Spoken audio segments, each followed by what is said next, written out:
السلام عليكم ورحمة الله وبركاته. اليوم إن شاء الله سوف نرى تصحيح ثاني للامتحان الوطني لموحد البكالوريا دورة العادية ل 2018 اللغة الإنجليزية شعبة الآداب والعلوم الإنسانية مسلك الآداب. إذن سوف نحاول قراءة النص والإجابة عن أسئلة الفهم. كما تعلمون هذا هو النص. توجد هنالك فقرات مرقمة مع صور ستساعدنا على معرفة محتوى النص حتى قبل قراءته. كما تعرفون هنالك بالنسبة للكومبريهنشن هنالك 15 نقطة أي 7.5 نقط، لأن المعدل العام للامتحان هو 40، ولكن كما تخبرنا هذه التعليمة لدينا النقطة النهائية يجب أن تكون على 20 بالأرقام والحروف.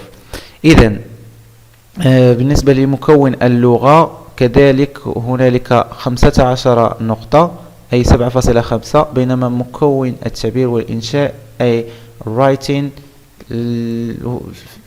هنالك 10 نقط أي 5 نقط. هنالك يعني 2 tasks يعني مهمتين يجب على الطالب والتلميذ كتابة في كلا المحاور.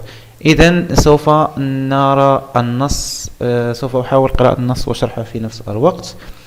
Virtual reality is a computer technology used to produce an environment that looks like reality. هنا virtual reality يعني الواقع الافتراضي. is a computer technology هي واحد يعني وسيلة تكنولوجيا للحاسوب used to produce an environment that looks like reality التي تستخدم لإنتاج بيئة التي تبدو مثل الحقيقة. with VR يعني هذا اختصار للvirtual reality أي abbreviation or rather acronym. with VR students for example can imagine themselves flying through space يعني باستخدام هذا الواقع الافتراضي التلاميذ على سبيل المثال يمكن أن يتخيلوا أنفسهم يطيرون عبر الفضاء diving deep under the sea أو يغوصون في أعماق البحار or traveling the world without stepping foot outside their classroom أو يعني يسافرون العالم بدون أن تطأ قدامهم خارج القسم. In VR, a user wears a headset connected to a computer or mobile device to explore 3-dimension setting.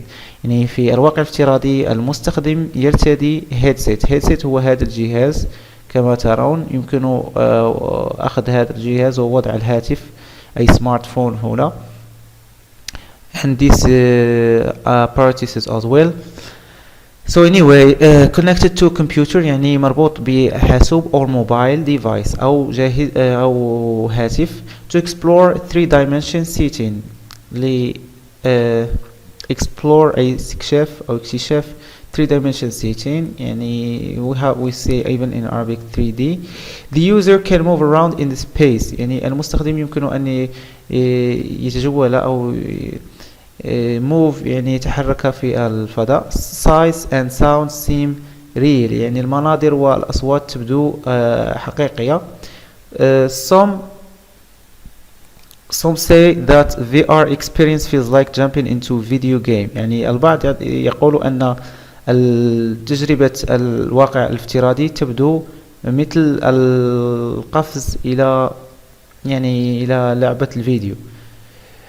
إذن بالنسبة للفقرة الثانية Google is one of the companies creating VR experiences for students يعني شركة جوجل هي من بين الشركات التي انتجت أو تقوم بإنتاج يعني تجارب virtual reality for students بالنسبة للتلاميذ. It launched Google Expeditions in 2015 يعني أطلقت Google Expeditions أي بعثات جوجل سنة 2015. Now it offers more than 600 virtual field trips. الآن توفر أكثر من 600 يعني رحلة virtual يعني رحلة افتراضية. Ben Scrum who works at Google يعني هذا اسم الشخص كما ترون إنه مكتوب uppercase who works at Google Expeditions told Time for Kids magazine يعني الذي يعمل في بعثات جوجل أخبر Time for Kids magazine يعني المجلة التي تسمى Time for Kids. عندما تروا المعطوفتين أي quotation mark فهذا حديث لشخص ما الذي هو Ben Scrum. Teachers faces light up because we have given them a superpower يعني وجوه الأساتذة أو سطعت نورا light up because we have given them super power لأننا أعطيناهم يعني قوة خارقة. they can transport their classes somewhere else. يعني هنا they كما ترون يعني سوف تسألون عنها. they يعني من هم؟ they إنهم teachers. إذن can transport their classes somewhere else. يمكنون نقل أقسامهم إلى مكان آخر.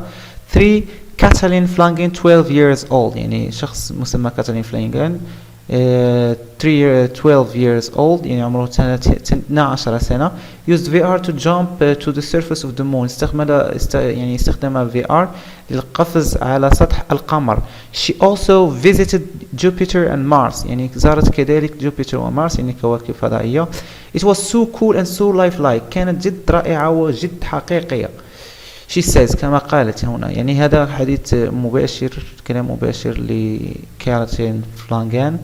She says Monica also هنا نقطة وذلك هنا جملة أخرى. Monica teacher يعني كاما teacher at Morris Plains School. يعني هذه جملة اعتراضية فقط تشرح من تكون مونيكا التي هي أستاذة at Morris Plains School.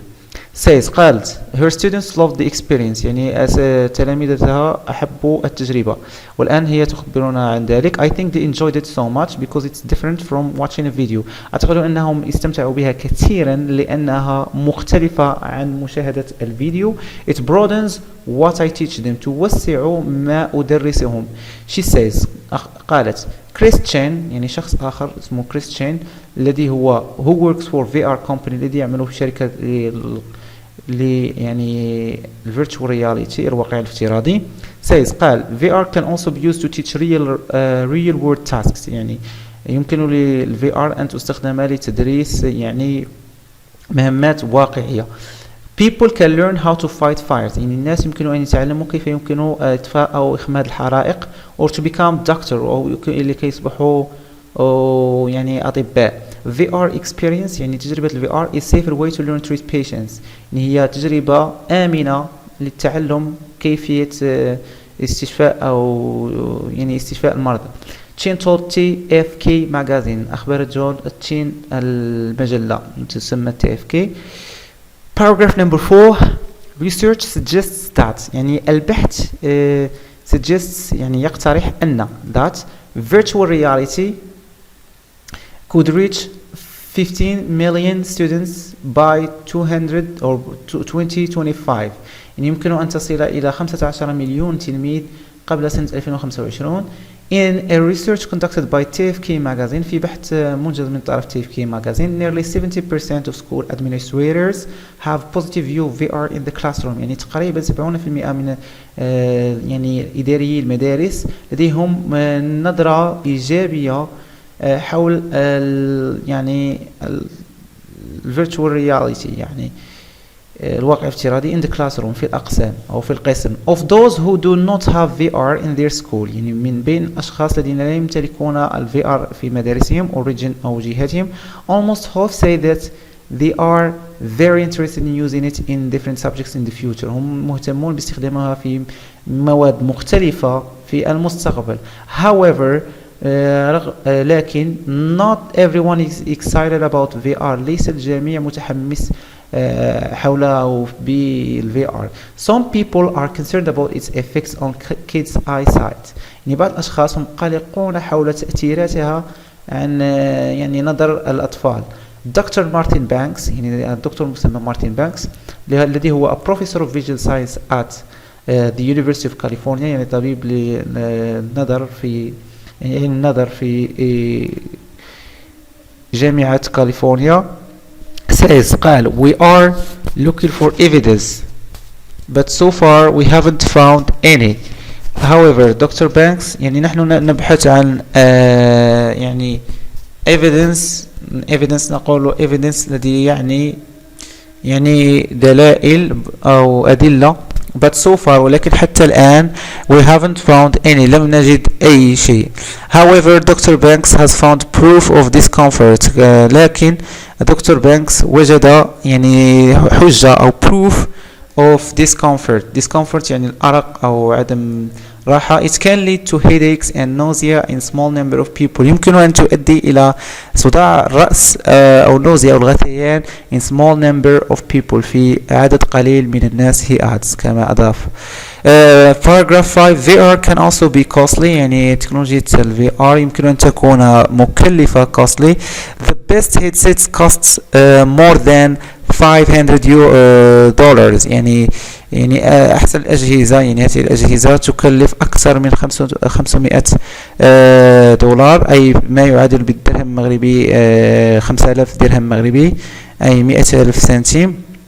جوجل كاردبورد viewers مشاهدي جوجل كاردبوردز أو يعني viewers هنا مثل PDFs etc أو ما يمكن viewers. كيف يمكن أن نترجم viewers؟ أي مثلا PDF is viewer is document viewer. okay so are more affordable يعني إنهم جد متاحة أو متاحين. they cost less than 50 or $15 each يعني يكلفون أقل من $15 للواحدة. $15 أي 150 درهم مغربية تقريبا. but must be used with a smartphone ولكن يجب أن تستخدم مع سمارتفون هاتف ذكي. classrooms would need a smartphone for every student. أقسام سوف تحتاج لهاتف ذكي لكل تلميذ. or kids would need to share one أو الأطفال سوف يحتاجون إلى مشاركة يعني واحد هنا تعود على سمارتفون. students like Kathleen hope يعني تلميذ مثل كاتلين hope that يأملون أن that schools can overcome these obstacles أن المدارس يمكن أن تتغلب عن هذه يعني المعيقات obstacles and bring VR to the classroom وأن يجلبوا VR إلى القسم. I would like to go places I have never been to. أريد أن يعني أحب أن أذهب إلى أماكن لم أذهب لهم من قبل. she says قالت you don't have to tell students about things anymore. لا تحتاج إلى إخبار التلاميذ حول الأشياء بعد. you can show them يمكنك أن تريهم. okay so الارتيكل مأخوذ من timeforkids.com so it is about virtual reality. so we are going to see the questions of comprehension and it says base all your answers on the text يعني يجب الإجابة عن الأسئلة الخاصة بالفهم كلها من النص لا يجب إضافة أي شيء من أدمغتنا. إذن لنذهب إلى السؤال الأول. it says tick the questions that are answered in the text and put a cross next to the ones that are not answered يعني ضع هذه العلامة أمام الأسئلة التي يجيب عنها النص أو التي لديها إجابة في النص وضع هذه العلامة cross أمام الإجابات أو الأسئلة التي ليست لها إجابة. مثلا what is VR يعني ما هي ال VR. إذن هو النص يعني لديه إجابة بالنسبة لهذا السؤال. بالنسبة للسؤال الثاني is Catherine Flanagan student in Monica's class. هل Catherine Flanagan a student in Monica's class هل هو تلميذ أو هي تلميذة في قسم مونيكا؟ الإجابة هي خاطئة. لا النص لا يقوم بتزويدنا بأي إجابة حول هذا السؤال. how much do Google Cardboard viewers cost؟ كيف كم تكلف هذا Google Cardboard viewers؟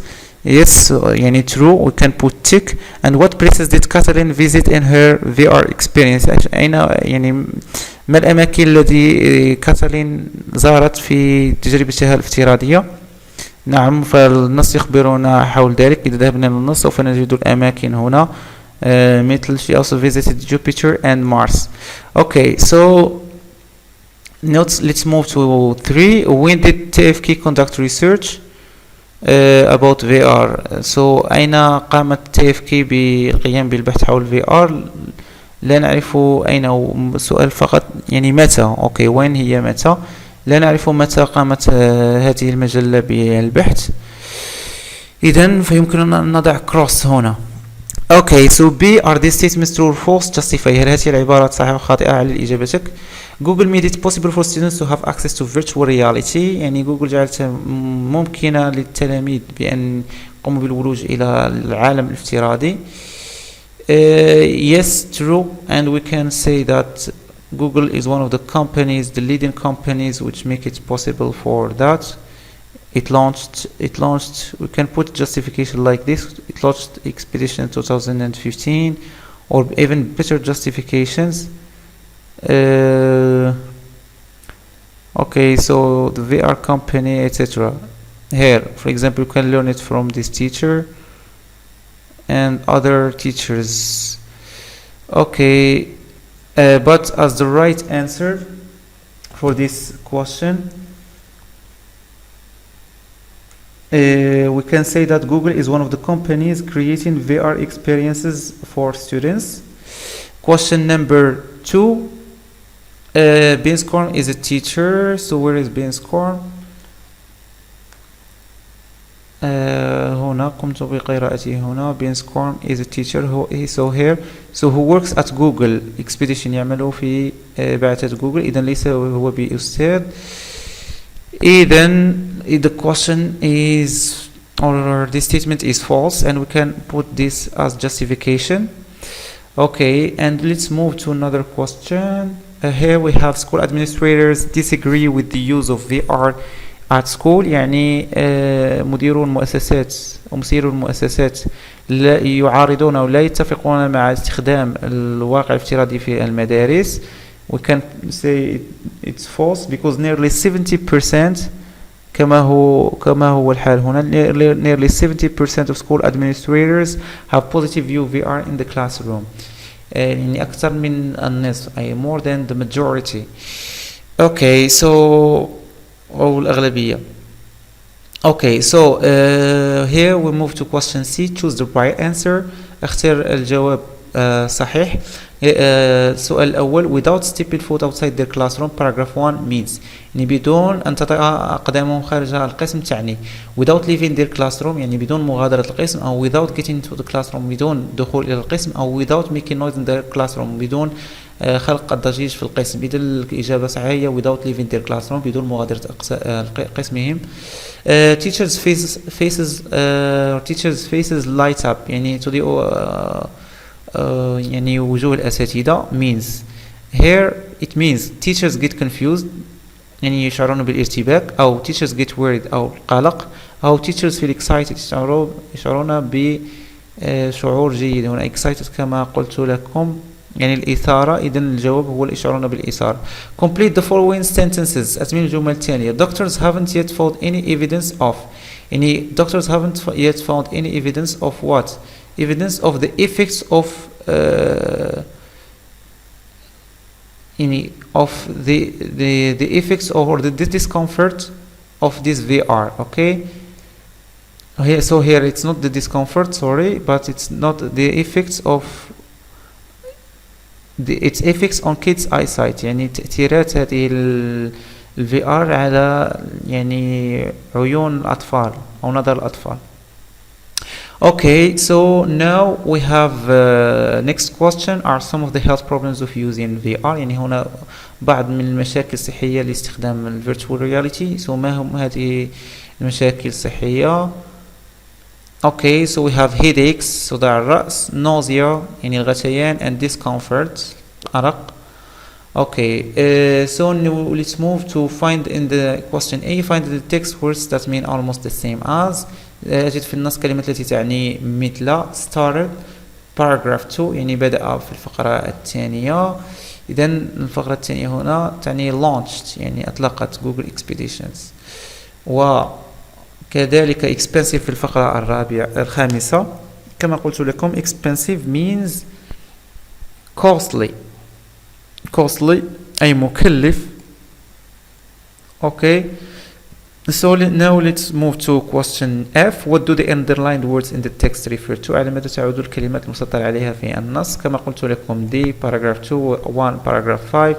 D تعود على أساتذة. هنا يمكن الرجوع إلى الوراء لمعرفة ذلك. teachers face D can, so teachers هنا الأساتذة. and 1 in paragraph 5 so but must be used with smartphone. classrooms would need a smartphone for every student, or kids would need to share one. يعني تعود على smartphone هاتف ذكي. Okay, so let's move to another question. fill in the gaps with words from the text the first letter is given. يعني أملئ الفراغ من كلمات من النص. يعني الحرف الأول هنا يعني هو معطى. through virtual reality عبر الواقع الافتراضي students can visit many around the world. يعني التلاميذ يمكن أن يزورون عدة places يعني أماكن around the world. all they need is just cardboard connected to يعني يعني متصلة به computer or smartphone. and students who have tried VR say they enjoy the experience because the size and so H هنا على ماذا تعود and S هنا على ماذا تعود في نظركم. يعني هي كلمات أو حروف لبعض الكلمات. so كما تذكرون هذا الجهاز هنا يسمى headsets. so we can say they need headsets. students who have tried VR say they enjoy the experience because the sight and the sounds يعني النظر والصوت seem real يعني المناظر والأصوات تبدو واقعية. كمثال PUBG هي تسمى بعد PUBG أو Free Fire تسمى virtual reality. إذن language يعني مكون اللغة. okay so it's very difficult for students. I'm going to explain it for you.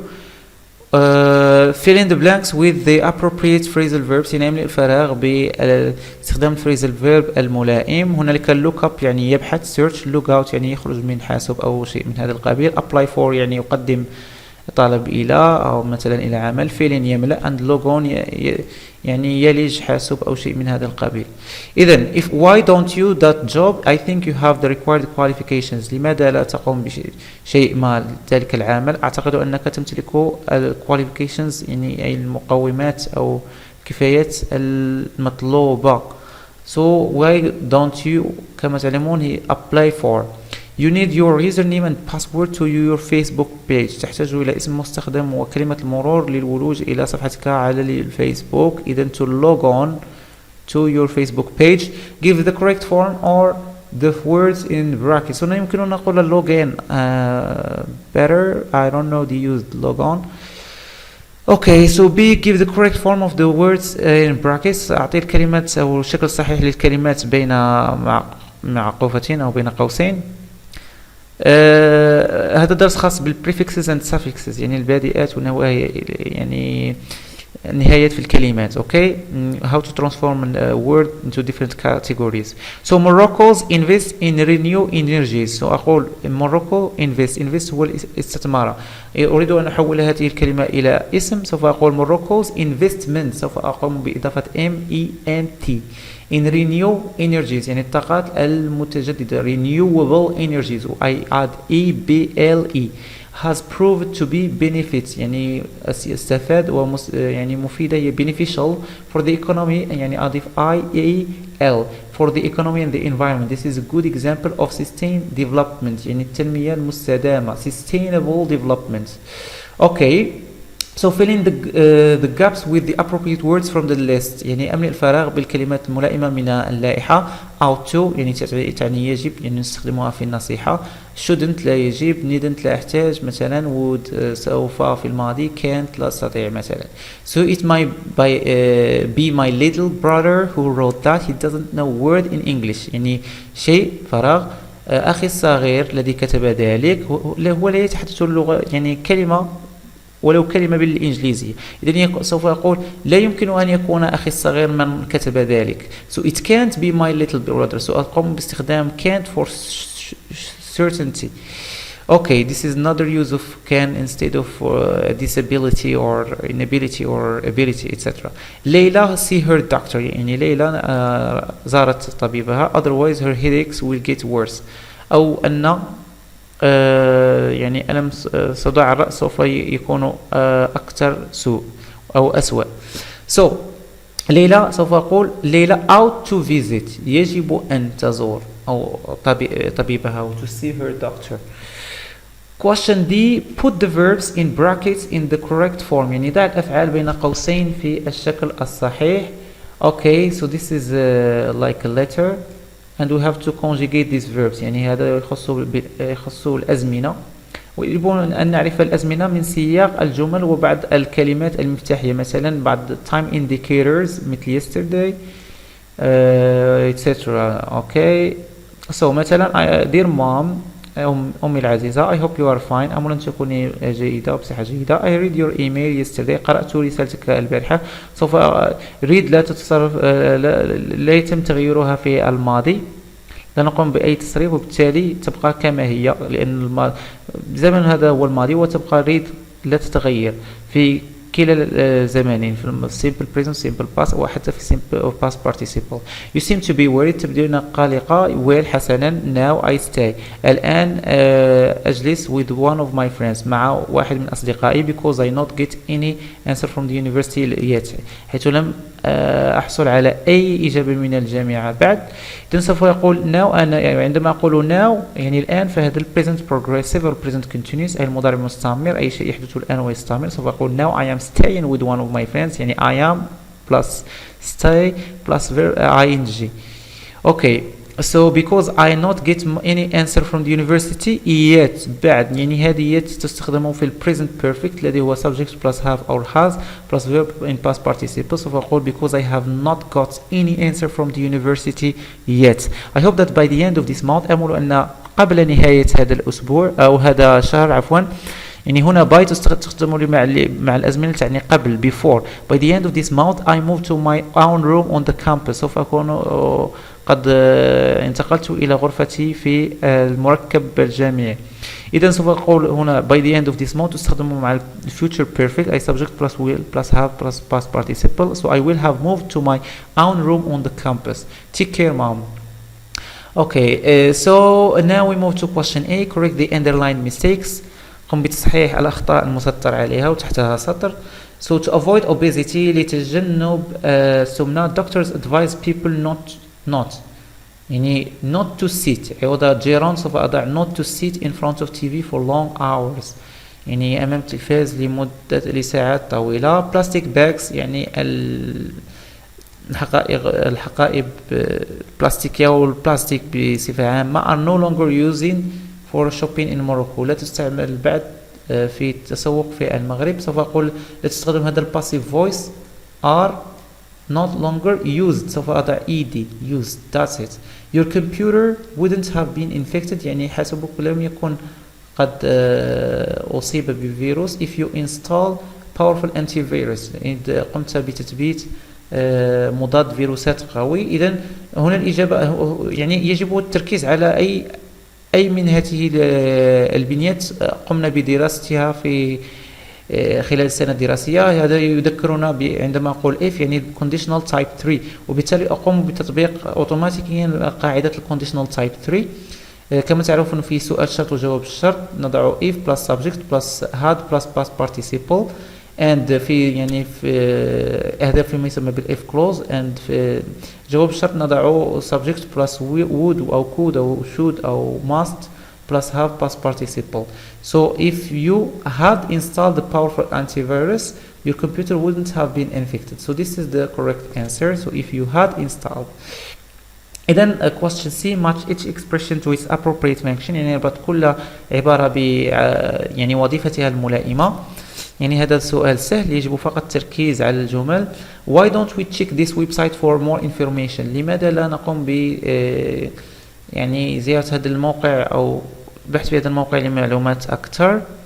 so هنا الإجابة هل هي expressing opinion تعبير عن الرأي أو agreeing الاتفاق أو suggesting أي يعني الاقتراح أو complaining أي complain كما نقول هي الشكوى أو express regret أو التعبير عن الندم. أنصحكم بأخذ ورقة وقلم والقيام يعني أخذ بعض النقاط.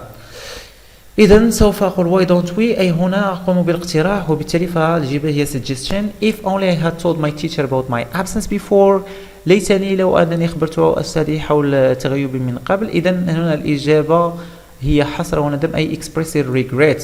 الإجابة السؤال التالي for me بالنسبة إلي introducing English in primary school is good idea يعني تقديم اللغة الإنجليزية أو إدخال اللغة الإنجليزية في المؤسسات الابتدائية is a good idea يعني فكرة جيدة، وبالتالي فنقوم بإعطاء رأي expressing opinion. I am afraid this is not the tablet we ordered online. أنا آسف. أفريد هنا لست خائف ولكن I am sorry here ولا I apologize this is not I'm afraid this is not the tablet. هذه ليست اللوحة الرقمية التي طلبنا يعني قمنا بطلبها أونلاين. أوكي هنا أقوم ب complaining أي الشكاية والشكوى. So now we move to question G. Write an appropriate response to each situation. يعني نقوم بكتابة إجابة صحيحة لكل وضعية. يعني هذا كذلك دروس الخاصة بالfunctions. I apologize and express an opinion etc. So you were invited to party but you didn't attend. يعني كنت معروضا إلى حفل party ولكن لم تحضر. إذن سوف تعتذر لصاحب الحفل. سوف تقول مثلا I am sorry I did not attend because I had many problems with my family etc etc. You can write just I am sorry, but here because they give you this space you should elaborate more because you are literary stream students. So anyway, just question number 2 or situation number 2. Teacher, bullying is a serious problem in schools. يعني bullying هو مشكل خطير في المدارس. يعني قم بالتعبير عن عدم الفهم لأنك لم تفهم المصطلح bullying. مثلا يمكنك أن تقول I beg your pardon or sir what is bullying, could you please explain what you mean by bullying, or could you please explain bullying, or just you write bullying and write question mark, but because your teacher, because you are dealing with your teacher, you ask him or her by saying what is meant by bullying. Now we move to writing. So we have 2 tasks يعني مهمتين. هنا المهمة الأولى complete the following paragraph 2 points. هنالك فقرة ويجب إتمامها وسوف أريكم طريقة سهلة لإتمام ذلك. مثلا there are many reasons why people don't read books these days. هناك عدة يعني أسباب لماذا الناس لا يقرؤون الكتب هذه الأيام. First يعني يمكن أن أقوم في ورقة الوثق بوضع الكثير من الأسباب وأقوم بأخذ الأسباب التي تبدو لي ملائمة وأقوم بربطها باستخدام first second third that's it وأقوم بوضع نقطة وفاصلة كما هو مبين هنا. إذا سوف أقوم مثلا first people do not care about books and they keep chatting and using Facebook and WhatsApp. Second, there are too many books and people cannot get access to them and they cannot read them because they feel frustrated.